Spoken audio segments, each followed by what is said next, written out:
Be disciplined every day.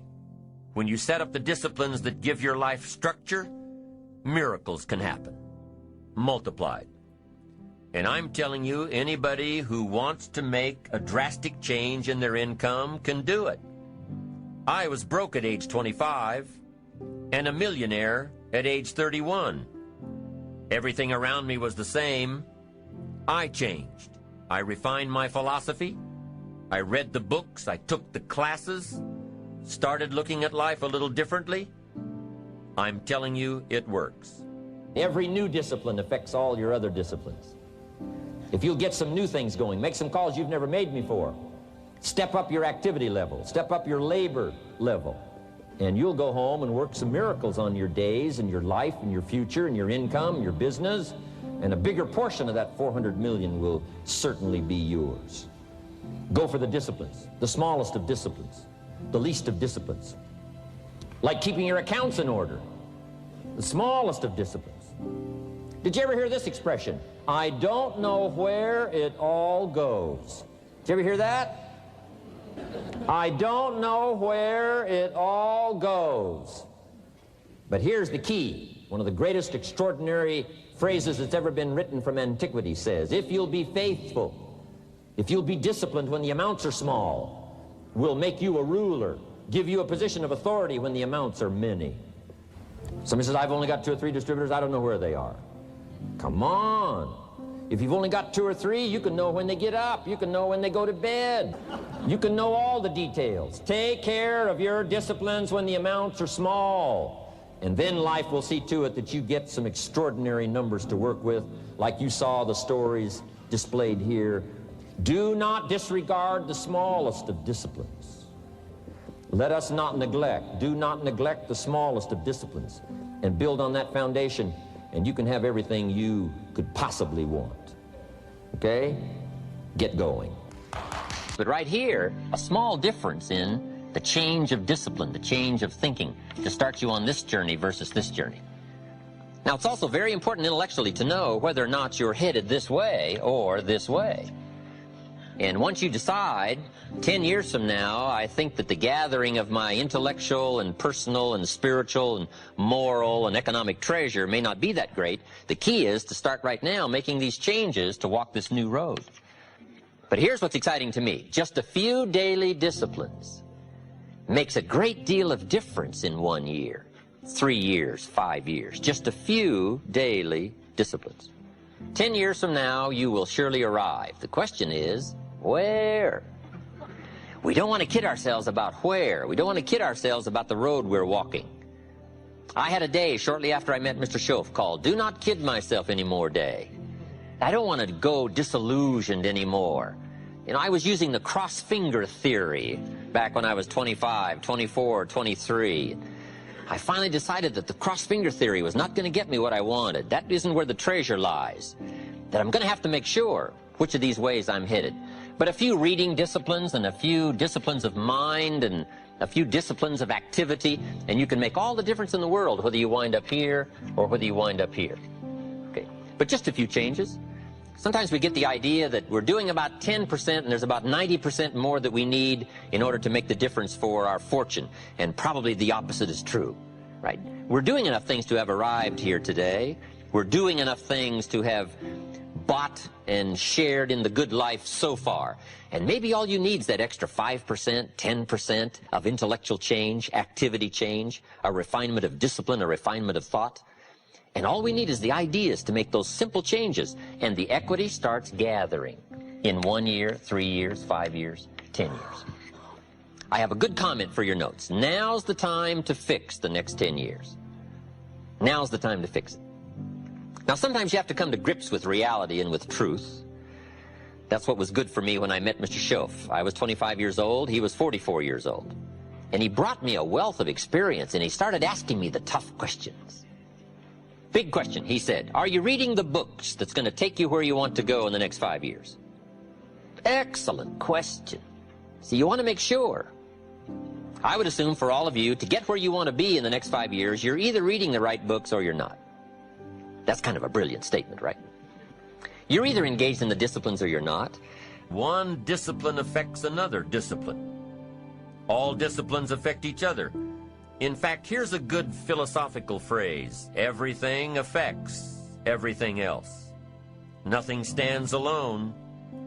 Don't be naive and say, this doesn't matter. Of course it matters. It all matters. Some things may matter more than others, but everything matters. If you'd rather sleep in than go for a walk around the neighborhood, pretty soon it will matter. If you'd rather spend your money instead of saving it, pretty soon it will matter. If you'd rather put off a letter to an old friend instead of corresponding regularly, pretty soon it will matter. If you'd rather work late every night instead of going home and spending time with your family, pretty soon it will matter. It all matters. Every letdown affects the rest. If you won't walk around the block, you probably won't eat right. And you probably won't buy the books, and you probably won't attend the seminars, and you probably won't spend your money wisely. And after years of this, it all adds up. So the key to reversing this process is to start picking up the disciplines. It does matter. It all matters. Now, here's the positive side. Every new discipline affects the rest. Every new discipline makes a difference. That's why action is so important. The smallest action, the least action. The action that you won't think will matter. It all matters. Take it. Because when you start accomplishing and the value starts to return, you'll find inspiration to do the next one and the next one and the next one. If you start walking around the block, it'll inspire you to start eating right. You start eating right, it'll inspire you to get a book. You get a book, and it'll inspire you to get a journal. You get a journal, and it'll inspire you to develop some skills. Disciplines affect each other. Lack affects the rest of your life. The key is to diminish the lack. One of our greatest temptations is to just ease up a bit, to do just a little bit less than you're capable of, to take a little break. Somebody says, it'll just affect my sales. No. It'll affect your consciousness. It'll affect your philosophies. It'll affect your home life. It'll affect everything. No, you can't ease up a bit. That's what vacations are for. When you're at work, work. When you're on vacation, rest. Wherever you are, be there. If you think about vacation when you're at work, you'll surely think about work when you're on vacation. You'll just mess it all up. So be disciplined. Get involved. Do all that it takes to get the job done. Get your health back. Get your bank account where it's supposed to be. Get your family in order. Get disciplined, be disciplined every day. When you set up the disciplines that give your life structure, miracles can happen. Multiplied. And I'm telling you, anybody who wants to make a drastic change in their income can do it. I was broke at age 25 and a millionaire at age 31. Everything around me was the same. I changed. I refined my philosophy. I read the books. I took the classes. Started looking at life a little differently. I'm telling you, it works. Knowing who you are and where you want to go. Accumulating the knowledge and being prepared for opportunities that come your way. Taking responsibility for your own life. Taking responsibility for whatever happens to you. Knowing that you have made the conscious decisions that are now affecting your life. That what's happening in your life is the direct result of your activity. Counting on you. Ambition at the daily level, knowing that you can reach your goals one step at a time, one day at a time, one activity at a time. And doing everything it takes to get there, every day. Consistently being able to create opportunity. And consistently being able to take advantage of it. Appreciate your accomplishments. Appreciate your potential. Knowing that in one day you completed all you set out to do. Fueling your ambition by fueling your appreciation of yourself. Each of these principles, when activated correctly, help to develop your ambition, your eager desire to get more out of life, to gain wealth, to gain prosperity, to have a better family, to build a better business. Isn't self-expression really self-direction? How you think, how you move, how you motivate yourself? It is. And ambition is a result of self-direction, one of the 6 principles for building ambition. Positive self-direction says, I know who I am and I know where I want to go. I am accumulating knowledge and experiences and feelings and philosophies that will help prepare me for opportunities that I know will show up without notice. Positive self-direction.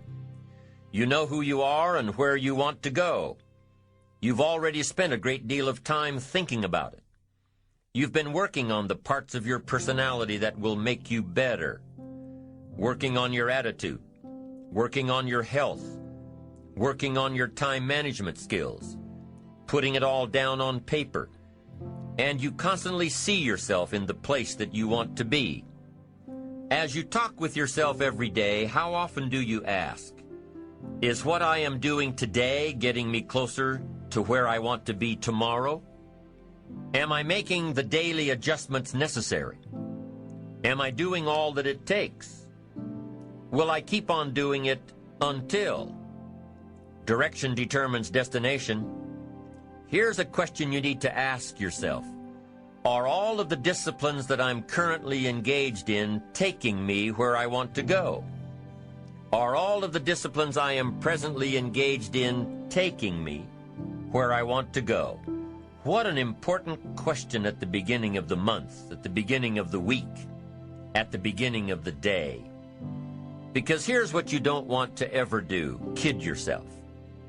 You know, kid your neighbor and kid me and kid the marketplace if you want to, but gosh, you can't kid yourself. With your fingers crossed hoping you'll arrive at a good destination when you're not even headed that way. You say, well, maybe the wind will take me.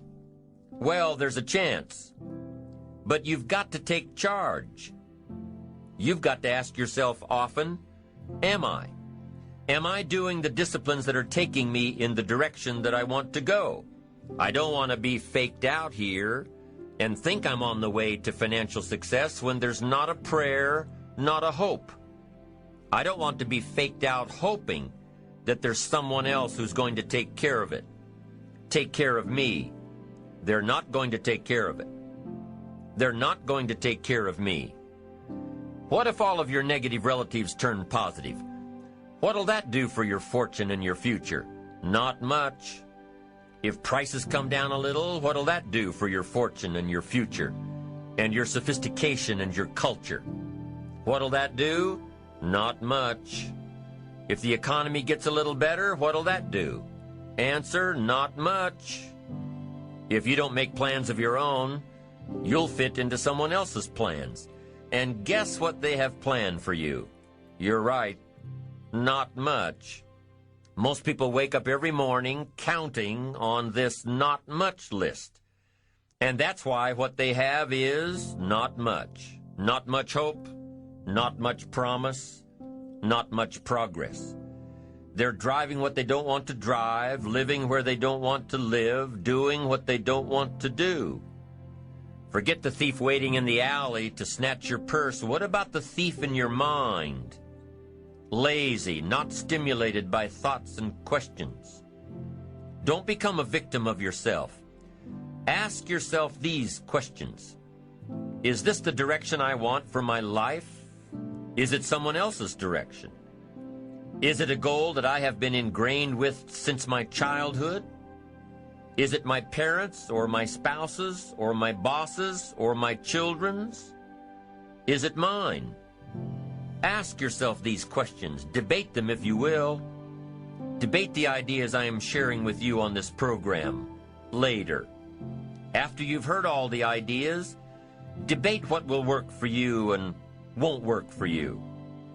But most importantly, get into the debate of your inner mind. What am I doing that works? What am I doing that doesn't work? Debate it all. Work with your mind to figure out the best possible direction for you. Your self-direction. Your self-direction.